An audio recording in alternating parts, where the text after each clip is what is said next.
تو آلموسٹ اس کو 2 سال ہونے والے ہیں. تو اب جیل نے جب پوچھنا شروع کیا ہے نا تو خان صاحب کی عقل ٹھکانے آ گئی ہے، اور اب وہ منتے ترلے آؤ زاری اور کبھی کیا، لیکن جب ان سے ناکامی ہوئی تو آج ایک سٹیٹمنٹ آئی ہے عمران خان کے حوالے سے، اور وہ سٹیٹمنٹ علی ظفر جو ہیں انہوں نے دی ہے کہ خان صاحب بڑے سنجیدہ ہیں، اور وہ کہہ رہے ہیں کہ جنہوں نے پارٹی چھوڑنی ہے چھوڑ جائیں، مجھے اس سے غرض نہیں ہے، اور یہ جو لوگ ہیں میرے لیے جو میرے ساتھ کھڑے ہوں گے جو ہے وہی میرے ساتھی ہوں گے، وہی میرے مخلص ہوں گے، اور انہوں نے کہا میں خود لیڈ کروں گا.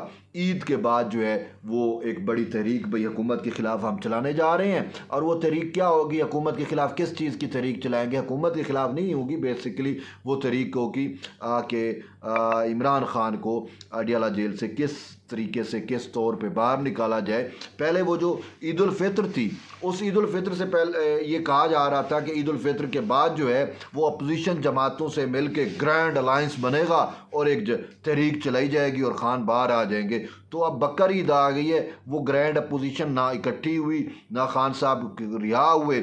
اب بکر عید کا کہہ رہے ہیں کہ پہلے تو یہ کہہ رہے ہیں جی 5 جون کو ہو جائے گا. اب 5 جون کو محض ان کا ایک کیس لگا ہوا ہے، اور وہ بھی پہلی سماعت پہ عدالتیں فیصلے مسترد وہ نہیں کرتی، جو ہے ضمانتیں نہ دیتی ہیں، اور نہ ہی صاف ذرا اس پہ نوٹسز ہوں گے، چیزیں ہوں گی، تو وہ بھی عید کے بعد تک معاملات چلے جائیں گے. لیکن اب دوسری سمت پہ یہ کہہ رہے ہیں جی کہ ہم جو ہے وہ تحریک چلائیں گے. اب تحریکیں انہوں نے جو ہے کیا آپ کے سامنے ہے، کون سی تحریک نہیں چلائی؟ فتنہ فساد بلوے کی تحریکیں انہوں نے چلائی، پاکستان کی معیشت کو ڈیریل کرنے کی تحریک انہوں نے چلائی، پاکستان فوج کو عوام سے دور کرنے کی تحریک انہوں نے چلائی، اور جو ہے وہ دشمن کی عشیرباد حاصل کرتے ہوئے پاک فوج پر حملہ کرنے کی تحریک انہوں نے چلائی. اور اب جو ہے وہ 26 نومبر کو جو کچھ ہوا وہ بھی آپ کے سامنے ہے. SCO یعنی پاکستان میں جو بین الاقوامی یا ملٹی لیٹرل جو انگیجمنٹس ہیں ڈپلومیٹکلی، جب بھی وہ کوئی اہم ایونٹ تھے تو اس کو ڈیریل کرنے کی تحریک انہوں نے چلائی. اور اب یہ دوبارہ کہہ رہے ہیں جی تحریک چلائیں گے. تو اب وہ تحریک کیا ہوگی؟ کہ وہی ہے کہ پاکستان جو اب عالمی دنیا کے اندر ایک پاورفل ملک کی حیثیت اختیار کر چکا ہے، پاکستان کی جو عزت ورلڈ وائڈ بحال ہوئی ہے، یہ ان سے اب برداشت نہیں ہو رہی. تو یہ جو ہے وہ اپنا فتنہ فساد کرنے کے لیے پھر سے کوشش کریں گے. لیکن بات یہ ہے کہ اب جیسے وہ کہہ رہے ہیں جی خان اڈیالہ جیل سے بیٹھ کے لیڈ کریں گے، اب خان کے لیے بھی کوئی نہیں نکلتا. ٹھیک ہے، ہر کسی کو جو ہے وہ اپنی جان عزیز ہے، ہر کسی کے اپنے وہ ہیں. یہ نہیں ہے کہ اب خان اڈیالہ میں بیٹھ کے ان کو کال دے گا اور لوگ باہر نکل آئیں گے. وہ بھی جو مقبولیت تھی خان کی وہ بھی ختم ہو چکی ہے، گر چکی ہے. تو اب ویسے بھی اوورال خان جو ہے وہ پاکستان کے سیاسی منظر نامے سے غیر متعلقہ ہو چکا ہے. وہ جو یوتھڑے کہہ رہے تھے جی اب جو ہے وہ اگر انڈیا کے ساتھ جنگ کرنی ہے تو خان کو باہر نکالنا ہوگا، خان باہر ہوگا تو عوام فوج کے ساتھ ہوگی، وہ بھی ان کا بیانیہ پٹ گیا. عوام تو ویسے ہی فوج کے ساتھ تھی، اور جس طریقے سے ہماری پاک فوج نے برتری حاصل کی، انڈیا کو جو ہے وہ شکست فاش سے دوچار کیا، تو ان کا جو عوام کے اندر پیار محبت ہے وہ مزید گہرا ہو گیا، عوام کے ساتھ ان کا رشتہ مزید گہرا ہو گیا کہ پاکستان کو انہوں نے ناقابل تسخیر اس کا دفاع بنا دیا. تو اب خان کہیں پہ بھی نہیں ہے. تو اب وہ طریقے چلائے، جو بھی کرے. اڈیالہ جیل میں بیٹھ کے صرف آپ پلاننگ ہی کر سکتے ہو، جتنے بھی پلاننگ کرو ضروری نہیں ہے کہ آپ اس کو پریکٹیکلی ایگزیکیوٹ بھی کر سکو. تو بہرحال یہ اہم ڈیولپمنٹ ہے. اب دیکھتے ہیں معاملات کس سمت جاتے ہیں. لیکن چلے تھے مخصوص نشستیں لینے، اپنی حقیقی نشستیں بھی اب یہ گنوانے کو ہیں. تو بہرحال آنے والے دنوں میں چیزیں مزید واضح اور کلیئر ہوں گی تو ہم آپ کو مزید اپڈیٹ رکھیں گے. تب تک کے لیے اجازت دیں. اللہ حافظ.